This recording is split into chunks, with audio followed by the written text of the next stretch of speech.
Hello everyone, आज का अपना टॉपिक है टाइप्स ऑफ आरएनए। आरएनए के प्रकार। सबसे पहले बात करते हैं आरएनए क्या होता है। आरएनए जो है राइबोज न्यूक्लिक एसिड इसको कहते हैं। जैसे डीएनए होता है डीऑक्सी राइबोज न्यूक्लिक एसिड, वैसे ही आरएनए होता है राइबोज न्यूक्लिक एसिड। हमने पढ़ा था कि इसमें राइबोज जो है शुगर पाई जाती है, इस वजह से इसको राइबोज न्यूक्लिक एसिड कहते हैं। राइबोज शुगर के अंदर क्या होता है कि यहाँ पर दूसरे स्थान पर जो है ऑक्सीजन पूरी होती है, जबकि डीऑक्सी राइबोज में क्या होगा कि यहाँ पर ऑक्सीजन नहीं पाई जाती है, तो उसको डीऑक्सी राइबोज न्यूक्लिक एसिड कहते हैं। ठीक है, तो राइबोज इसमें शुगर पाई जाएगी। ठीक, बेसेस इसके अंदर जो है 4 तरह की बेस मिलती हैं। डीएनए में हमने पढ़ा था कि एडेनिन, गुआनिन और साइटोसिन और थाइमिन, ये 4 जो है बेसेस पाई जाती है, नाइट्रोजनस क्षार पाई जाती हैं। लेकिन आरएनए के अंदर क्या होता है कि थाइमिन के स्थान पर यूरासिल पाई जाती है, ये ध्यान रखने की बात है। तो नाइट्रोजनस क्षार जो होती है, एडेनिन एज इट इज होगा, गुआनिन एज इट इज होगा, साइटोसिन एज इट इज होगा और थाइमिन के स्थान पर यूरासिल होगा। यानी कि जहां जहां थाइमिन होगी वहां यूरासिल होगा। और इसमें साथ में फॉस्फेट ग्रुप पाया जाता है। जो चेन बनेगी वो किससे बनेगा? फॉस्फोडाइएस्टर जो बॉन्ड होता है उसी से बनेगा। चेन का जो फॉर्मेशन होगा फॉस्फोडाइएस्टर बॉन्ड के द्वारा ही जो है चेन बनती है। कुछ ऑर्गेनिज्म में जो है ये एज ए हेरिडिटरी मटेरियल भी पाया जाता है। हेरिडिटरी मटेरियल भी पाया जाता है, जैसे वायरसेस। वायरसेस के अंदर क्या होता है कि दोनों तरह का डबल स्ट्रैंड और सिंगल स्ट्रैंड आरएनए जो है एज ए हेरिडिटरी मटेरियल पाया जाता है, यानी कि आनुवंशिक पदार्थ के रूप में वो पाया जाएगा। तो जैसे कुछ वायरसेस, रियो वायरस है, उनमें डबल स्ट्रैंड आरएनए पाया जाता है। टीएमवी जो टोबैको मोज़ेक वायरस है उसमें भी सिंगल स्ट्रैंड पाया जाता है। कोरोना वायरस है उसी में सिंगल स्ट्रैंड पाया जाता है। यदि हम बात करते हैं कि कितने प्रकार का आरएनए मिलेगा, तो 3 तरह का आरएनए पाया जाता है। एक होता है एमआरएनए, दूसरा होता है आरआरएनए और तीसरा होता है टीआरएनए। सबसे पहले बात करते हैं एमआरएनए की। इसको बोलते हैं मैसेंजर आरएनए। ये जो एमआरएनए है इसको बोलते हैं मैसेंजर आरएनए।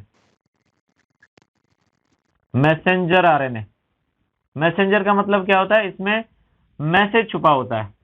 यानी कि ये जो है मैसेंजर आरएनए, ये आगे जो है ट्रांसलेट होता है और जो डीएनए का जो कोडिंग है उसको ये एक्सप्रेस करता है एमआरएनए।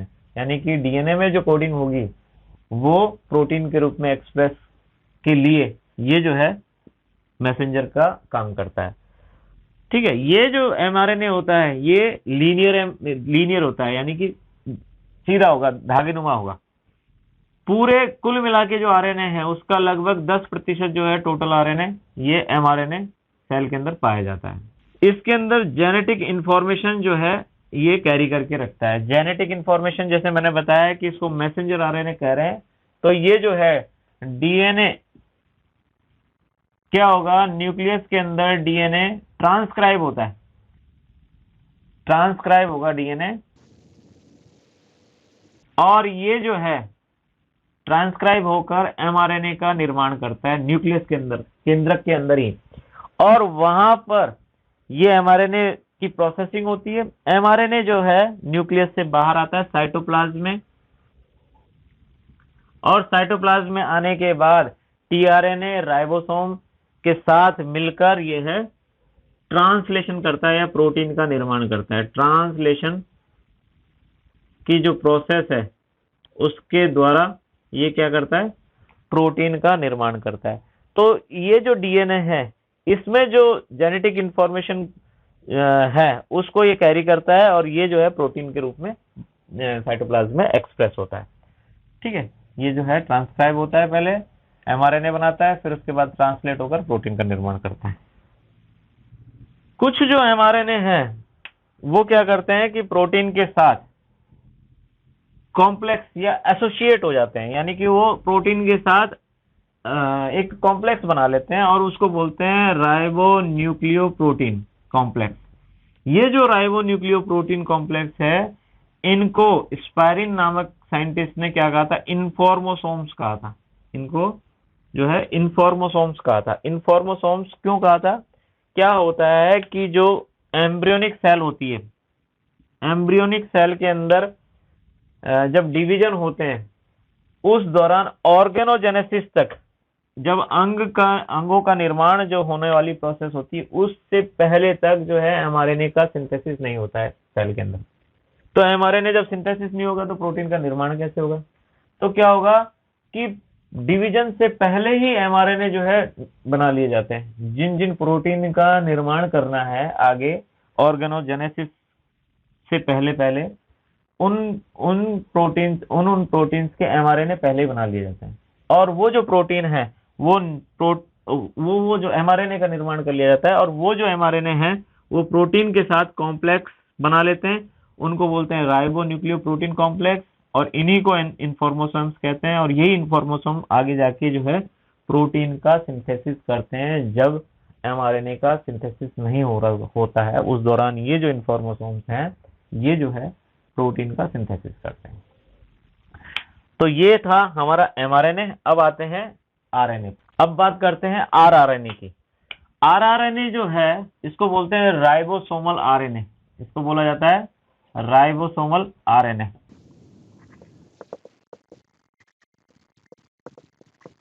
ठीक है, यह लगभग टोटल आरएनए का लगभग 80% जो है भाग बनाता है।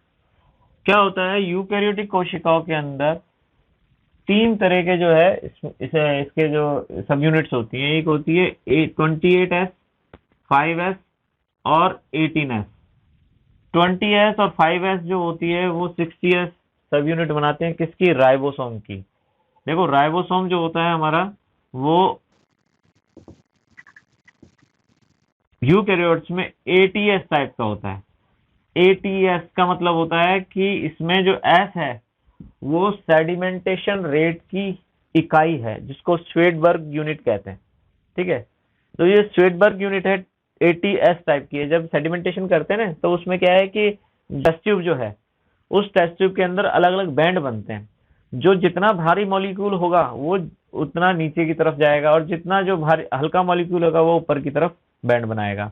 तो ये क्या होता है कि ATS टाइप का इसमें राइबोसोम पाया जाता है, और इसको जब सेल फ्रैक्शनेशन पर हाई अल्ट्रा सेंट्रीफ्यूज से सेंट्रीफ्यूज किया जाता है तो इसकी जो यूनिट है वो सब यूनिट में डिवाइड हो जाती है। तो इसमें दो तरह की राइबोसोम जो होता है दो सब यूनिट से बना हुआ होता है। एक होती है लार्ज सब यूनिट जिसको बोलते हैं 60S, और ये होती है स्मॉल सब यूनिट जिसको बोलते हैं 40S। तो जो लार्ज सब यूनिट होती है वो 28S और 5S आरआरएनए से मिलकर बनी होती है, जबकि स्मॉल जो सब यूनिट है 40S वाली वो 18S आरआरएनए से मिलकर बनी होती है। आरआरएनए के निर्माण की यदि बात करते हैं तो इसका जो निर्माण होता है वो न्यूक्लियोलस में होता है। यह सेल है और सेल के अंदर न्यूक्लियस होता है। न्यूक्लियस के अंदर जो है एक और संरचना होती है जिसको बोलते हैं न्यूक्लियोलस। ठीक है, ये जो न्यूक्लियोलस है यहाँ पर ही आरआरएनए का निर्माण होता है। इसमें एक न्यूक्लियोलर ऑर्गेनाइजर पाया जाता है स्पेसिफिक, वहां पर जो है आरएनए का निर्माण होता है। इसमें 5S जो यूनिट है ये वाली, ये क्या होती है, एक्स्ट्रा न्यूक्लियोलर ओरिजिन होता है, यानी कि ये यहाँ से न्यूक्लियोलर ऑर्गेनाइजर जो है उससे इसका सिंथेसिस नहीं होता है, उसके अलावा दूसरी जगह से होता है। इसमें जो लार्ज यूनिट की बात करते हैं तो क्या होता है, सबसे पहले एक लीनियर जो है 45S आरआरएनए का मॉलिक्यूल बनता है। ये तो एक सिंगल स्ट्रैंड के रूप में बन जाता है। 5S जो आरआरएनए है वो एक सिंगल स्ट्रैंड के रूप में बनता है, जबकि ये जो 20S और 80S है ये क्या है, 45S की एक लार्ज आरआरएनए की फॉर्म में सिंथेसिस होता है। फिर इसका जो है दो टुकड़ों में डिवाइड होता है, 32S और 18S। 18S जो है स्मॉल सब यूनिट के साथ अटैच हो जाती है, और 32S जो सब यूनिट है उसकी प्रोसेसिंग होती है, और वो फिर 28S यूनिट में चेंज होता है, और वह जो है लार्ज यूनिट जो कि 60S यूनिट है उसके साथ ये अटैच हो जाता है। तो इस तरह से जो है ये आरआरएनए का राइबोसोम की जो स्ट्रक्चर है उसमें महत्वपूर्ण योगदान होता है। और जो ये प्रोटीन सिंथेसिस, राइबोसोम हम जानते ही हैं कि राइबोसोम जो है प्रोटीन सिंथेसिस में जो एक्टिवली पार्टिसिपेट करता है। अब बात करते हैं टीआरएनए की। टीआरएनए को ट्रांसफर आरएनए भी कहा जाता है। टीआरएनए जो है वो सबसे स्मॉलेस्ट मॉलिक्यूल होता है इन तीनों के अंदर। इन तीनों आरएनए में सबसे स्मॉलेस्ट जो होता है वो टीआरएनए होता है। यह लगभग 75 से 80 न्यूक्लियोटाइड लंबा होता है। शेडबर्ग यूनिट है वो लगभग 4s होती है। इसका क्लोवर लीफ मॉडल हॉले नाम के साइंटिस्ट ने दिया था, जो मैंने ये बनाया हुआ है। इसकी जो 4 आर्म है, पहली है एमिनो एसिड अटैचमेंट साइट, दूसरी है डी लूप, तीसरा है टी साई सी जी लूप। ये जो साई है ये सूडो विरिडिन है, PSEUDO सूडो विरिडिन, ठीक है। और चौथा होता है इसके अंदर एंटीकोडोन लूप। पहला एमिनो एसिड अटैचमेंट साइट, ये जो एमिनो एसिड अटैचमेंट साइट है ये क्या करती है कि इस एंटीकोडोन पर जो एंटीकोडोन लगा हुआ है, पहले क्या होता है कि टीआरएनए जो है वो एमआरएनए के साथ अटैच होता है और एमआरएनए को डिकोड करता है, यानी कि एमआरएनए के अंदर जो कोडोन है उसको ये उसके साथ ये अटैच होता है। मान लेते हैं कि ये एक एमआरएनए है और इस एमआरएनए पर AUG यहाँ पर साइट है, ठीक है, ये कोडोन है। तो ये जो है एंटीकोडोन ये इसको पहचानेगा AUG को, और पहचानेगा कैसे कि ये बहुत सारे होते हैं टीआरएनए, अलग अलग टीआरएनए होते हैं, अलग अलग एमिनो एसिड के साथ अलग अलग जो है टीआरएनए होगा। तो AUG को रिकॉग्नाइज करने वाला जो होगा वो होना चाहिए मैथियोनिन को। हमें पता है कि मैथियोनिन को कोड करता है AUG। तो यहाँ पर एंटीकोडोन होगा UA और C, ठीक है। तो ये जो है UC इसके साथ पेयरिंग करता है और वो जो फिर उसके बाद जो है ट्रांसलेशन, ये जो मैथियोनिन है ये एक चेन के रूप में ट्रांसलेट होता है। तो कहने का मतलब ये है कि एमिनो एसिड अटैचमेंट जो साइट होगी वो जो है ये वाली कहलाती है, और ये जो है मैथियोनिन या जो भी एमिनो एसिड है उसको अटैचमेंट प्रोवाइड करती है, ठीक है। अटैचमेंट कब होगा? वैसे ये टीआरएनए इनएक्टिवली घूमता रहता है साइटोप्लाज्म में, लेकिन जब ट्रांसलेशन करना होता है तब एक्टिवेशन होता है। एक्टिवेशन क्या होता है? एटीपी की प्रेजेंस में ये जो एमिनो एसिड है, जो एंटीकोडोन यहाँ पर है उसी तरह का एमिनो एसिड यहाँ अटैच होगा, तो ये एक्टिवेशन होता है एटीपी की प्रेजेंस में। तो यहाँ पर 3' एंड पर, ये जो है 3' एंड है, ये इसका 5' एंड है।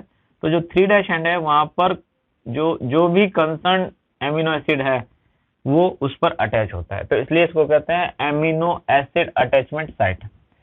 दूसरा होता है amino acid recognition site, D loop जिसको बोलते हैं। ये जो होती है ये रिकॉग्नाइज करती है कि ये जो एमिनो एसिड लगा है वो सही लगा है कि नहीं लगा, एमिनो या कहेंगे डी लूप, इसको सीधा लिखें डी लूप। तीसरा जो है वो है राइबोसोमल रिकॉग्निशन साइट या टी साई सी जी लूप। ये क्या करती है? राइबोसोम को रिकॉग्नाइज करती है। जब ट्रांसलेशन होता है तो स्मॉल और लार्ज यूनिट जुड़ जाती है राइबोसोम की। ये हम ट्रांसलेशन जब पढ़ेंगे, पहले ट्रांसक्रिप्शन पढ़ेंगे फिर ट्रांसलेशन पढ़ेंगे, तो उस दौरान क्या होगा कि राइबोसोम की लार्ज और स्मॉल यूनिट दोनों अटैच हो जाती है और एक ग्रूव का निर्माण करती है, खांच का निर्माण करती है, जिसके अंदर जो है एमआरएनए ट्रेवल करता है और उसी के साथ जो है टीआरएनए अटैच होते जाते हैं। तो ये जो है राइबोसोमल रिकॉग्निशन साइट जो है वो राइबोसोम को रिकॉग्नाइज करती है। चौथी जो साइट है जिसको मैंने कहा था कि एंटीकोडोन लूप या एंटीकोडोन साइट, ये जो एंटीकोडोन है यहां पर एंटीकोडोन जो होगा, देखो दो होते हैं, एक कोडोन होता है जैसे मैं इसी AUG की बात कर रहा हूं, ये तो होगा कोडोन, ठीक है। ये कोड करता है किसको? एमिनो एसिड मेथियोनिन को, ठीक है। इसका जो एंटीकोडोन क्या होगा? यू का जो कोडोन होगा ए के साथ यू, यू के साथ ए, जी के साथ सी, तो UAC ये जो है इसका एंटीकोडोन होगा। और ये एंटीकोडोन यहां पर होगा तो उस एंटीकोडोन का जो जो एमिनो एसिड है वो यहाँ अटैच होता है। तो ये इसका भी महत्वपूर्ण रोल है कि एंटीकोडोन क्या करता है? कोडोन को जो है रिकॉग्नाइज करता है। ये जो mRNA है उस mRNA के साथ ये अटैचमेंट जो प्रोवाइड करता है ट्रांसलेशन के दौरान, तो ये जो एंटीकोडोन है ये कोडोन के साथ कॉम्प्लीमेंट्रीली बाइंड होता है। ये जो थे ये तीनों RNA थे, mRNA, rRNA और tRNA। उम्मीद करता हूं आपको समझ में आया होगा। Thank you very much.